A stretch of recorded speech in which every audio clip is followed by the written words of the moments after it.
ఎన్టీఆర్ జిల్లా ఇబ్రహీంపట్నం పవిత్ర సంగమం వద్ద కృష్ణానదికి సీఎం చంద్రబాబు జలహారతి ఇచ్చారు. పంచకట్టులో ఘాట్ వద్దకు చేరుకున్న సీఎం కృష్ణమ్మకు జలహారతి ఇచ్చి సారే సమర్పించారు. కృష్ణా గోదావరి సంగమం వద్ద ప్రత్యేక పూజలు చేశారు. జలహారతి కార్యక్రమంలో మంత్రి నిమ్మల, ఎంపీ కేశినేని చిన్ని, కూటమి ప్రజాప్రతినిధులు పాల్గొన్నారు. ఘాట్లు పరిశుభ్రంగా ఉంచాలని సీఎం సూచించారు.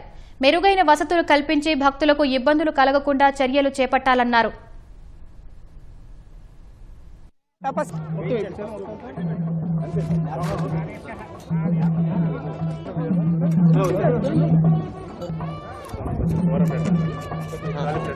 సంభ్రాజంచ విరాజంచాభిశ్రీర్యాచనో గృహే లక్ష్మీరాష్ట్రస్యజాముకేతయామాసగుం సృజామసి మానో హిగుంసేర్జాతవేదో గామస్వం పురుషం జగతు అపిభ్రతభ్రాగైః శ్రియా మా పరిపాతయా.